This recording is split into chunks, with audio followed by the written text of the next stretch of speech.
प्राचीन समय की बात है। उज्जैनी राज्य के महान सम्राट विक्रमादित्य अपनी वीरता और बुद्धिमत्ता के लिए दूर दूर तक प्रसिद्ध थे।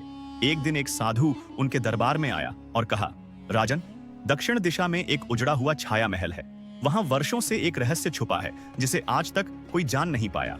राजा ने अपने विश्वस्त सेनापति को साथ लिया और रात के तीसरे पहर छाया महल की ओर रवाना हो गए। महल पूरी तरह खंडहर था, पर जैसे ही राजा ने प्रवेश किया, भीतर की हवा बदल गई।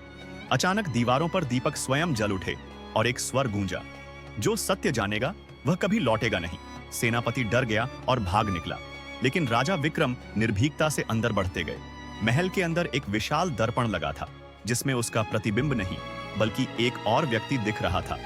एक हूबहू विक्रम जैसा व्यक्ति, जो कह रहा था, मैं असली विक्रम हूं, तुम परछाई हो। राजा घबरा गए। दर्पण से वह दूसरा विक्रम बाहर आ गया और बोला, 500 साल पहले इसी महल में मुझसे एक भूल हो गई थी। मेरी आत्मा को कैद कर दिया गया। अब मैं तुम्हारे शरीर में आकर मुक्त होना चाहता हूं। विक्रम ने अपनी तलवार निकाली और युद्ध छिड़ गया।